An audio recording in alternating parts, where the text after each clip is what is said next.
রমজান মাসে আমরা কি আমাদের স্ত্রীকে স্পর্শ করতে পারবো কিনা, আমরা কি আমাদের স্ত্রীদেরকে চুম্বন করতে পারবো কিনা, এই ব্যাপারে অনেকে জানতে চান। তাদের জন্য আজকে আমরা হাদিস থেকে মায়ার নবী রাহমাতুল লিল আলামিন রমজান মাসে তিনি তাদের স্ত্রীদের সাথে কেমন আচরণ করেছেন, স্ত্রীদের সাথে কেমন ব্যবহার করেছেন, সেটাই আমরা হাদিস থেকে জানবো। আল্লাহ তাবারাকা ওয়া তাআলা পবিত্র মাহে রমজান মাস আমাদেরকে দিয়েছেন। কেন দিয়েছেন? আল্লাহ রাব্বুল আলামিন বলেন, বান্দা রমজান মাসে তোমরা রোজা রাখবা, তোমরা তাকওয়া অবলম্বন করবা। রমজান মাস এমন একটা মাস যেই মাস হলো তাকওয়ার মাস। আল্লাহ রাব্বুল আলামিন রমজান মাস আমরা রোজা কখন থেকে কতটুকু সময় পর্যন্ত রাখবো, আল্লাহ রাব্বুল আলামিন বলেন, বান্দা সুবহ সাদিক থেকে নিয়ে সূর্য অস্তমিত হওয়া পর্যন্ত বান্দা তোমরা রোজা রাখবা। তোমরা খাওয়া পান করা থেকে বিরত থাকবা এবং তোমাদের হালাল স্ত্রী সহবাস থেকেও তোমরা বিরত থাকবা। আল্লাহর প্রিয় বান্দারা, অনেক বান্দারা জানতে চান, হুজুর রমজান মাসে স্ত্রী সহবাস করা যাবে না। তবে আমরা জানতে চাই, হুজুর রমজান মাসে আমরা কি আমাদের স্ত্রীকে স্পর্শ করতে পারবো কিনা, আমরা কি আমাদের স্ত্রীদেরকে চুম্বন করতে পারবো কিনা, এই ব্যাপারে অনেকে জানতে চান। তাদের জন্য আজকে আমরা হাদিস থেকে মায়ার নবী রাহমাতুল লিল আলামিন রমজান মাসে তিনি তাদের স্ত্রীদের সাথে কেমন আচরণ করেছেন, স্ত্রীদের সাথে কেমন ব্যবহার করেছেন, সেটাই আমরা হাদিস থেকে জানবো। আল্লাহ রাসূল সাল্লাল্লাহু আলাইহি ওয়াসাল্লামের প্রিয়তমা স্ত্রী হযরত আয়েশা রাদিয়াল্লাহু তাআলা আনহা বুখারী শরীফ এবং মুসলিম শরীফের 1804 নম্বর হাদিসের মধ্যে আল্লাহর নবীর প্রিয়তমা স্ত্রী আম্মা জান আয়েশা রাদিয়াল্লাহু তাআলা আনহা বলেন, ইউকাব্বিলু ওয়া ইউবাশিরু ওয়া হুয়া সাইমুন ওয়া কানা আমলাকুকুম লিইরবিহি। আল্লাহ রাসূল সাল্লাল্লাহু আলাইহি ওয়া আলিহি ওয়াসাল্লাম পবিত্র মাহে রমজান মাসে তিনি স্ত্রীদেরকে স্পর্শ করতেন। তবে এখানে আমাদের জন্য শিক্ষণীয়, আমাদের জন্য জানার বিষয় হলো, আল্লাহ রাসূল সাল্লাল্লাহু আলাইহি ওয়াসাল্লাম তিনি তার প্রবৃত্তি তিনি নিয়ন্ত্রণে অনেক বেশি সক্ষম ছিলেন। এখন আপনি আমি যদি আমাদের স্ত্রীকে স্পর্শ করি, আমাদের স্ত্রীদেরকে চুম্বন করি, তাহলে যদি আমাদের বীর্যপাত হয়ে যায়, এরকম যদি কোনো আশঙ্কা থাকে, তাহলে বাবা আমরা আমাদের স্ত্রীদেরকে স্পর্শ না করাটাই ভালো। অন্য অনেকে জানতে চান, হুজুর রমজান মাসে স্ত্রী সহবাস করা যাবে না, তবে স্ত্রীকে চুম্বন করা যাবে কিনা? আল্লাহ রাসূল সাল্লাল্লাহু আলাইহি ওয়াসাল্লামের প্রিয়তমা স্ত্রী আম্মা জান আয়েশা রাদিয়াল্লাহু তাআলা আনহা বলেন, লা ইউকাব্বিলু বা'দা আজওয়াজিহি ওয়া হুয়া সাইমুন সুম্মা দাহিকাত। বুখারী শরীফের 1805 নম্বর হাদিসে মায়ার নবীর প্রিয়তমা স্ত্রী আম্মা জান আয়েশা রাদিয়াল্লাহু তাআলা আনহা বলেন, দুনিয়ার মানুষেরা শোনো, মায়ার নবী রাহমাতুল লিল আলামিন রমজান মাসে রোজা রাখা অবস্থায় তিনি স্ত্রীদেরকে চুম্বন দিতেন। তাহলে আমরা বুঝলাম রমজান মাসে রোজা রাখা অবস্থায় স্ত্রীকে স্পর্শ করা যাবে, স্ত্রীদেরকে চুম্বন করাও জায়েজ। এরপর আসেন রমজান মাসে মায়ার নবী রাহমাতুল লিল আলামিন তিনি কি স্ত্রী সহবাস করেছেন কিনা? আল্লাহ রাসূল সাল্লাল্লাহু আলাইহি ওয়াসাল্লামের প্রিয়তমা স্ত্রী হযরত আয়েশা রাদিয়াল্লাহু তাআলা আনহা বলেন, ও দুনিয়ার মানুষেরা শোনো, মায়ার নবী রাহমাতুল লিল আলামিন রমজান মাসে রাতের বেলা সকালবেলা ঘুম থেকে যখন উঠতো, তখন মায়ার নবী রাহমাতুল লিল আলামিন নাপাক হালতে উঠতেন, স্বপ্নদোষ ব্যতীত উঠতেন। তাহলে বোঝা গেল রমজান মাসে রাতের বেলা মায়ার নবী রাহমাতুল লিল আলামিন স্ত্রীদের সাথে মেলামেশা করতেন, সহবাস করতেন। তাহলে বোঝা গেল রমজান মাসে রাতের বেলা স্ত্রী সহবাস করা যাবে, দিনের বেলা রোজা রাখা অবস্থায় স্ত্রী স্পর্শ করা যাবে, চুম্বন করা যাবে, কিন্তু স্ত্রীর সাথে সহবাস করা যাবে না। মায়ার নবী রাহমাতুল লিল আলামিনের দরবারে একজন লোক আইসা ডাক দিয়া কয়, ও নবী, নবী গো, আমি তো জাহান্নামের আগুন জ্বালিয়ে ফেলেছি। আল্লাহ রাসূল সাল্লাল্লাহু আলাইহি ওয়াসাল্লাম ডেকে ডেকে বলতেছেন, কি করেছো? আগন্তুক ব্যক্তি ডাক দেয়া কয়, নবী,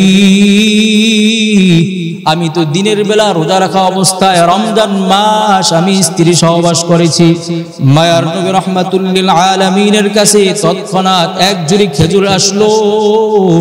আল্লাহ রাসূল সাল্লাল্লাহু আলাইহি ওয়াসাল্লাম ওই ব্যক্তিটাকে ডাকলেন এবং তাকে বললেন, তুমি এই খেজুরগুলো সদকা করে দাও। তার মানে বোঝা গেল রমজান মাসের দিনের বেলা যদি কেউ স্ত্রী সহবাস করে ফেলে তাহলে তার জন্য রমজান মাসের রোজা একটা রোজা কাজা এবং কাফারা তার জন্য ওয়াজিব হয়ে যায়। কিন্তু ওই লোকটা গরিব হওয়ার কারণে মায়ার নবী রাহমাতুল লিল আলামিন তাকে শুধু খেজুরগুলো সদকা করে দেওয়ার জন্য বললেন। কিন্তু আমরা যদি রমজান মাসে রোজা রাখা অবস্থায় যদি কেউ স্ত্রী সহবাস করে ফেলি তাদের জন্য রোজা কাজা এবং কাফারা দুটোটা ওয়াজিব হবে। তাহলে আমরা কি বুঝলাম? হাদিসের দ্বারা রমজান মাস, পবিত্র রমজান মাসে যদি কোনো বান্দা রোজা রাখার পর সে যদি তার স্ত্রীকে চুম্বন করে তাহলে তার রোজা নষ্ট হবে না, যদি তার স্ত্রীকে স্পর্শ করে তাহলে রোজা নষ্ট হবে না। কিন্তু সতর্ক থাকতে হবে, যদি তুমি তোমার স্ত্রীকে স্পর্শ করার কারণে, তুমি তোমার স্ত্রীকে চুম্বন করার কারণে যদি তোমার বীর্য বের হয়ে যায় তাহলে রোজাটা ভেঙে যাবে। এই জন্য যারা নিজের নফসকে আকৃষ্ট, নিজের নফসকে যারা হেফাজত করতে না পারবা, নিজের নফসকে যারা নিয়ন্ত্রণ করতে না পারবা, তাদের জন্য রমজান মাসে স্ত্রীকে চুম্বন করা এবং স্ত্রীকে স্পর্শ না করাটাই ভালো। কিন্তু যদি আপনি নিজের নফসকে হেফাজত করতে পারেন তাহলে করা যাবে, এ ব্যাপারে নিষেধ নাই। কিন্তু মায়ার নবী রাহমাতুল লিল আলামিনের ব্যাপার ছিল ভিন্ন, কারণ তিনি হলেন রাহমাতুল লিল আলামিন। তবে রোজা রাখা অবস্থায় দিনের বেলায় স্ত্রী সহবাস করা যাবে না, রাতের বেলা করা যাবে। রমজান মাস হলো তাকওয়ার মাস, আল্লাহ রাব্বুল আলামিনকে খুশি করার মাস হলো রমজান মাস।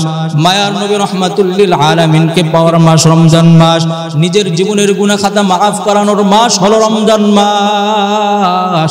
এই জন্য আমাদের সামনে মাহে রমজান মাস চলে আসছে। আমরা কিভাবে তাকওয়া অর্জন করব?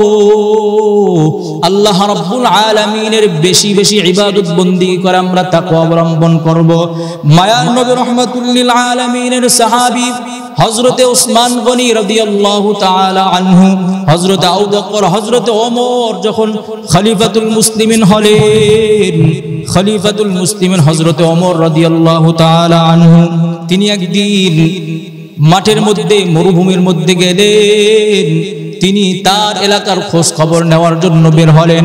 যখন বের হলেন তিনি মাঠের মধ্যে, মরুভূমির মধ্যে দেখলেন একজন রাখাল, তিনি অনেকগুলো বকরি ছাগল চড়াইতেছে। হযরত ওমর রাদিয়াল্লাহু তাআলা আনহু এবার চিন্তা করলো, আমি দেখি ওই যে রাখাল তার ভিতরে তাকওয়া কেমন, আল্লাহর ভয় কেমন, খাউফ কেমন, খাশিয়াতুল্লাহ কেমন। এবার হযরত ওমর রাদিয়াল্লাহু তাআলা আনহু ওই রাখালকে ডাকলেন, রাখাল এদিকে আসো, তুমি তো অনেকগুলো বকরি চড়াইতেছো।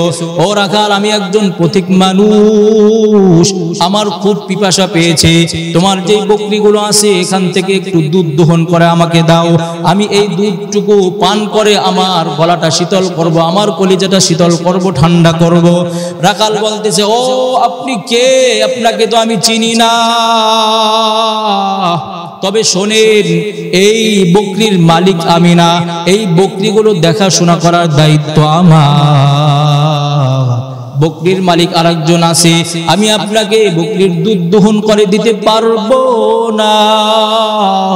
খলিফাতুল মুসলিমিন হযরত ওমর যখন ওই রাখালকে বলল দুধ দহন করে দেওয়ার জন্য, রাখাল যখন না দেওয়ার জন্য বললেন, খলিফাতুল মুসলিমিন হযরত ওমর এবার চিন্তা করলেন রাখালকে আর একটু লোভ দেখানো যায়, রাখালকে আর একটু লোভ দেখাই, দেখিনি রাখাল দুর্বল হয় কিনা। খলিফাতুল মুসলিমিন হযরত ওমর রাখালকে বলতেছেন, রাখাল শোনো, তুমি আমাকে দুধ দিবা না ঠিক আছে, তোমার মালিকের বকরি তুমি লালন পালন করো, তুমি দুধ দিবা না ঠিক আছে, তবে শোনো, তোমাকে আমি কিছু টাকা পয়সা দিব, বিনিময়ে তুমি আমাকে একটা বকরি দিয়া দাও।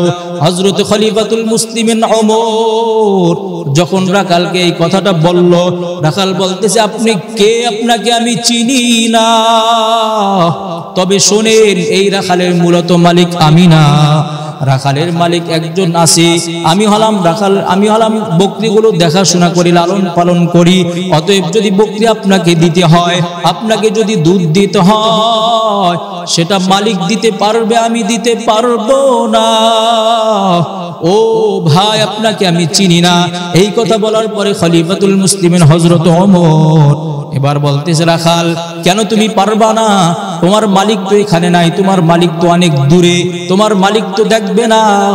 তখন রাখাল ডাক দেয়া কয়, ভাই আপনাকে আমি চিনি না, তবে শোনেন, আমার দুনিয়ার মালিক দেখলো না, কিন্তু আমার আল্লাহ, ইয়া হাদা ফাইনাল্লাহ, আমার আল্লাহ তো আমার দিকে তাকাছি, আমার মালিকের তো ফাঁকি দেওয়া যাবে না, আমার মালিক তো আমার দিকে তাকাছি। ও বাবাজিরা, ভাইরা আমার, এটা কি বলা হয়? তাকওয়া। যার দিলের মধ্যে তাকওয়া থাকবে, যার দিলের মধ্যে আল্লাহর ভয় থাকবে, যেই বান্দাটার দিলের মধ্যে তাকওয়া থাকবে, আল্লাহর ভয় থাকবে, যেখানে সিসি ক্যামেরা নাই, যেখানে কোনো মানুষ নাই, যেখানে কেউ দেখে না, সেখানেও আমার আল্লাহ দেখেন, এই ভয়টা যেই বান্দার দিলের মধ্যে থাকবে, যেই বান্দার অন্তরের মধ্যে থাকবে, ওই বান্দাটা কখনো গুনাহ করতে পারে না। এই জন্যই পবিত্র মাহে রমজান মাস হলো তাকওয়ার মাস, আল্লাহ পাওয়ার মাস, নবী পাওয়ার মাস। যেই বান্দাটা রোজা রাখে, যেই বান্দিটা রোজা রাখে, কেউ দেখে না, একা একা যদি সে পানি খেয়ে ফেলে, একা একা যদি সে কিছু খেয়ে ফেলে, কেউ দেখে না, কিন্তু দেখেন আমার আল্লাহ। এই ভয়টা, এই তাকওয়াটা যার মধ্যে থাকবে, ওই বান্দাটা কখনো রমজান মাস নয়, অন্য কোনো মাসেও বান্দাটা গুনাহ করতে পারে না। কারণ হলো বান্দার ভিতরে ভয় আছে, আমার আল্লাহর ভয়। দুনিয়ার কেউ দেখে না, যিনি দেখেন তিনি হলেন আমার আল্লাহ। এই চিন্তাটা বান্দা সব সময় আপনার আমার দিলের মধ্যে মজুদ, বিদ্যমান রাখা লাগবে। এই জন্য রমজান মাস আমরা সবাই রোজা রাখবো, আমাদের জিন্দেগির গুনাহগুলো ক্ষমা করাইব। আমরা আল্লাহকে পাওয়ার জন্য, নবীকে পাওয়ার জন্য, নিজের জীবনের গুনাহগুলো ক্ষমা করানোর জন্য আমরা রমজান মাস রোজা রাখবো, বেশি বেশি ইবাদত বন্দেগী করব, যাতে আমার আল্লাহ, আমার দয়ার মালিক আমাদের উপরে খুশি হয়, আমাদের জিন্দেগির গুনাহগুলো ক্ষমা করে দেন। আল্লাহ রাব্বুল আলামিন বলেন, রমজান হলো আমার মাস, যেই বান্দা বান্দি আল্লাহকে খুশি করার জন্য রোজা রাখবে, আশা করা যায় আমার আল্লাহ ওই বান্দা বান্দিদের জীবনের গুনাহগুলো ক্ষমা করে তাদেরকে কবুল করে নিবেন।